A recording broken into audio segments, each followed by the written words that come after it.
Assalamualaikum warahmatullahi taala wabarakatuh. Jumpa lagi bersama saya Baku Cilok di episode kedua dari Pak Al-Katiri. Akan saya sajikan di sini.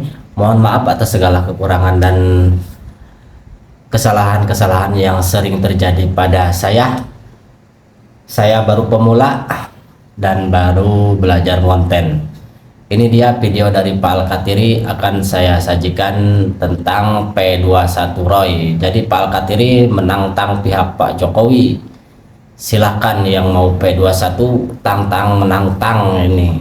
Alhamdulillah dari pihaknya Roy Suryo dan Dr. Tifa dan kawan-kawan, saya lihat itu lebih berbobot dari segi apapun, dari segi ilmu, pengetahuan terutama ya. Pendidikannya begitu tajam, begitu mumpuni lah.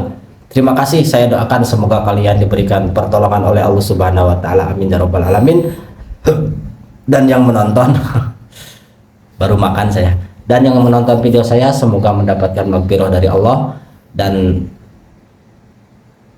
rezeki yang sangat mengalir deras. Amin ya rabbal alamin. Ini dia videonya, langsung saja check it out.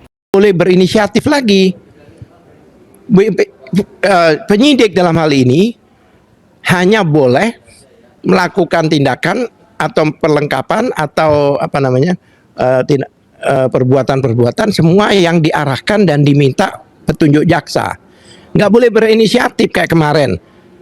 Padahal itu sudah pada posisi, contohnya tanggal 13 Januari itu posisi sudah dilimpahkan di kejaksaan. Ya kan? Tanggal 15 15 Januari 2006 kalau nggak salah, tanggal 15 Januari ya 2006 itu dikeluarkan sprindik baru. Kemudian tanggal 30 Maret dikeluarkan sprindik baru lagi. Sprindik baru itu adalah surat perintah penyidikan. Lah kalau ada, tidak boleh ada sprindik ganda. Kalau ini bukan ganda, triple.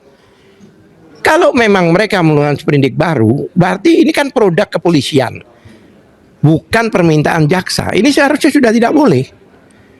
Kalau sprindik baru dikeluarkan, maka sprindik lama harus dicabut. Kalau sprindik lama dicabut, status tersangkanya juga dicabut. Yang tadinya dia disidik hanya gara-gara pemerkosaan, sudah 1 tahun, tiba-tiba keluar nggak ada lagi pemerkosaan, yang adanya pencurian. Makanya disebut perubahan pengeterapan pasal. Jadi banyak pasal-pasal dicabut, diganti dengan pasal baru. Dan pasal-pasal baru ini, ya, itu tadinya nggak ada. Apalagi sekarang ketentuan di undang-undang baru, KUHP yang baru ini, jika pada waktu disahkan prosesnya penyelidikan, maka yang digunakan adalah KUHP lama. Jadi kalau seandainya DPU menggunakan KUHP yang baru, ya kita akan protes. Karena ketentuannya, ya kan, pada saat disahkan undang-undang itu, KUHP, maka yang digunakan adalah KUHP baru, KUHP lama. KUHP lama, bukan KUHP baru. Jadi sebenarnya kami sebagai lawyer, saya koordinator juga dari lawyer Dr. Tifa. Kalau seandainya kami senang sekali. Karena waktu kita untuk berperan nanti. Dan siap berhadapan dengan bukan siap lagi. Karena Jokowi sebagai pelapor, maka Jokowi harus hadir dalam persidangan tersebut. Karena Jokowi menggunakan pasal 310, 311, yang baru 433, 434 kan. Itu namanya delik aduan absolut. Kalau delik aduan absolut, maka yang bersangkutan tidak boleh diwakilkan. Dia harus dihadirkan. Dengan mempertanggungjawabkan ratusan bukti surat sampai 9 yang disampaikan ke penyidik. Surat demi surat itu harus dipertanggungjawabkan. Itu kan bukti dalam laporan dia. Jadi dia harus bertanggungjawabkan. Kami akan tanya surat ini apa maksudnya, ini apa maksudnya, apa hubungannya dengan perbuatan saudara. Selain itu Pak, mungkin ada informasi atau ada informasi yang sifatnya publik itu belum tahu. Kira-kira apalagi Pak persiapannya jika nanti misalkan tim advokat Dr. Tifa ini berhadapan dengan Jokowi di persidangan?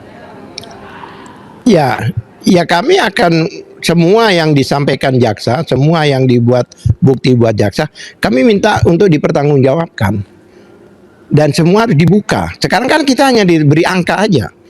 Ada 17 jenis bukti, yang mana salah satu jenis itu ada surat, dan bukti surat sendiri 709 surat, dan bukti demi bukti itu harus dipertanggungjawabkan dalam persidangan. Termasuk ijazahnya itu? Ya itu otomatis, itu kan bukti intinya. Dan ijazah itu kan bukan ujuk-ujuk ya, bukan tiba-tiba keluar ijazah, ada proses dari awal, ya kan, ada pendaftaran, ya. Kemudian kita dari awal kita lihat apakah benar dia daftarnya S1, apakah sarjana muda, kemudian KHS, KRS, kemudian jika ada skripsi, ada yudisium. Jadi semua proses-proses yang dilakukan di perguruan tinggi ini, ya kan, ini kita tanyakan. Makanya kenapa pada waktu kami minta dari UGM dihitamkan semua itu, ditutup-tutupin. Di kepolisian juga demikian, kami tidak diberikan info. Akibatnya blank kan, makanya kami ajukan gugatan sengketa di KIP untuk membuka semua yang ditutup-tutupin itu. Dan mudah-mudahan sebelum ada status P21 ada persidangan KIP, Komisi KI ya, Komisi Informasi. Ya, kita sudah ajukan itu, tapi masih menunggu jadwal. Kalau Anda tanyakan apa yang kita lakukan, kita akan habisin saksi-saksi itu, dan kami akan betul-betul pertanyakan surat demi surat dari 709 surat itu. Apakah JPU siap untuk itu? Oke Pak, tadi kan berbicara saksi itu Pak. Ini kan masih diandai-andai. Kalau seandainya tempo hari itu Termul sempat mengatakan Rismon akan menjadi saksi mahkota, itu gimana? Saya malah mengharapkan Rismon menjadi saksi mahkota. Dan dia kan harus mempertanggungjawabkan apa yang pernah dikatakan dengan yang sekarang. Kalau dia memang peneliti, ya kan, atau peneliti Scopus contohnya, seperti Bonatua contohnya, ya kan, kalau memang dia dalam penelitiannya membuat buku itu ada error, paling-paling hitungan di bawah 10% kalau ada kekeliruan. Kalau kekeliruan 100%,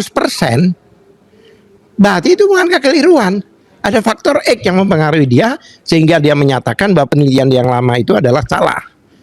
Nah, faktor X ini nanti akan terbuka dalam persidangan. Rismon tidak paham hukum. Rismon tidak paham bagaimana nanti lawyer akan menggali dia. Lain loh ya, orang awam dengan lawyer.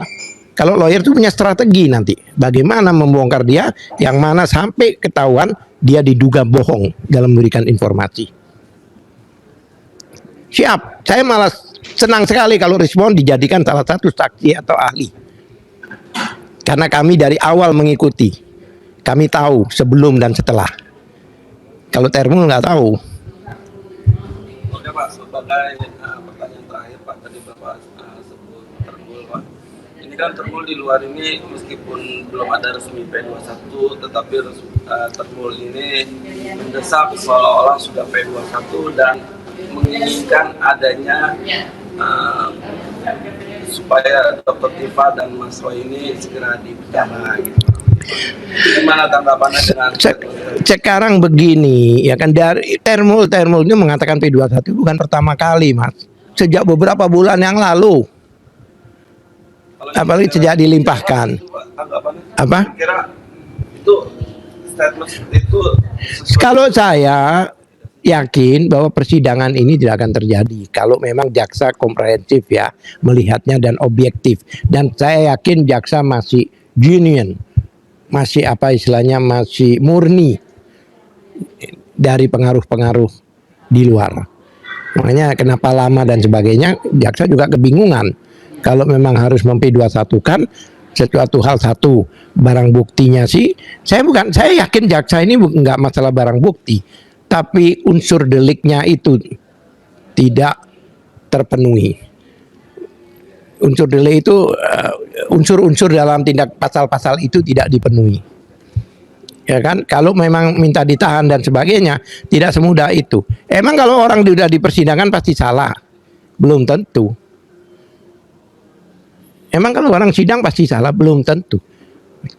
Tim kami banyak perkara-perkara yang kami bebas murni. Walaupun perkara itu makar, tuduhan teroris, bebas murni. Ada beberapa puluhan lah. Bebas murni itu artinya ditanyakan tidak bersalah. Contohnya peristiwa Alfian Tanjung waktu itu. Ya kan? Kemudian ada satu peristiwa perempuan yang mengatakan penggal Jokowi, masih ingat nggak? Itu kan tim kami juga yang pegang. Apa yang terjadi? Bebas murni, bebas loh ya, ya kan? Oleh sebab itu kami yakin bahwa tidak akan terjadi persidangan. Jika terjadi persidangan, kami juga yakin bahwa mereka akan terbukti tidak bersalah, karena kami siap untuk menghadapi mereka semua itu. Oke Pak, sebagai penutup atau closing statement Pak. Kok banyak closing statementnya? Ada pesan-pesan Pak, pesan baik untuk Pak Jokowi sendiri, pesan khususnya baik Ya saya pikir gini, Pak Jokowi apabila dalam kasus polemik ijazah. ya Pak Jokowi dari awal sudah kami ingatkan bahwa apa yang dilakukan dengan melaporkan orang-orang ini, ya kan, itu tidak berdasar, akan backfire buat dia. Dan satu hal lagi, kami nanti dalam persidangan tidak hanya memasalahkan masalah-masalah laporan di Polda Metro Jaya, tapi kami akan memasalahkan ya itu peristiwa yang di Bareskrim yang sampai saat ini belum selesai. Dan itu tidak bisa dipisahkan, itu satu kesatuan. Yang mana sampai sekarang dikatakan oleh Irwasum masih dipertanyakan ke Bareskrim. Kesimpulannya apa? Kesimpulannya SP2HP pada waktu itu penghentian penyelidikan di Bareskrim itu dianulir. Karena setelah itu masih akan dipertanyakan. Pada waktu kami tanya ke Propam dan Irwasum, itu jawabannya. Kalau memang benar bahwa ini tidak ada pelanggaran, pasti akan dijawab sudah selesai prosesnya. Tapi jawabannya bukan begitu. Jawabannya kami akan mempertanyakan ke Bareskrim yang menangani perkara ini. Jika perkara di sana belum selesai, maka laporan di Polda ini seharusnya batal demi hukum. Kenapa demikian? Karena berhubungan dengan mereka jadi saksi waktu itu di peristiwa Bareskrim. Ada undang-undang PSK yang menyatakan baik pelapor maupun saksi tidak boleh dilaporkan balik sebelum peristiwa yang dilaporkan itu inkrah. Mereka pada waktu ke Jogja sebagai saksi yang ketemu langsung dengan wakil rektor dan dekan. Jadi ini satu kesatuan, nggak bisa terpisahkan. Dan yang tahu peristiwa ini adalah lawyer, karena lawyer mengikuti dari hulu ke hilir, tidak sepotong-sepotong. Makanya saya pikir masih ada waktu ya untuk direview kembali lah, ditinjau kembali oleh JPU. Jangan sampai melibatkan diri yang nanti dalam pelibatan dirinya ini maka akan berdampak backfire buat mereka. Itu. Thank you. Terima kasih.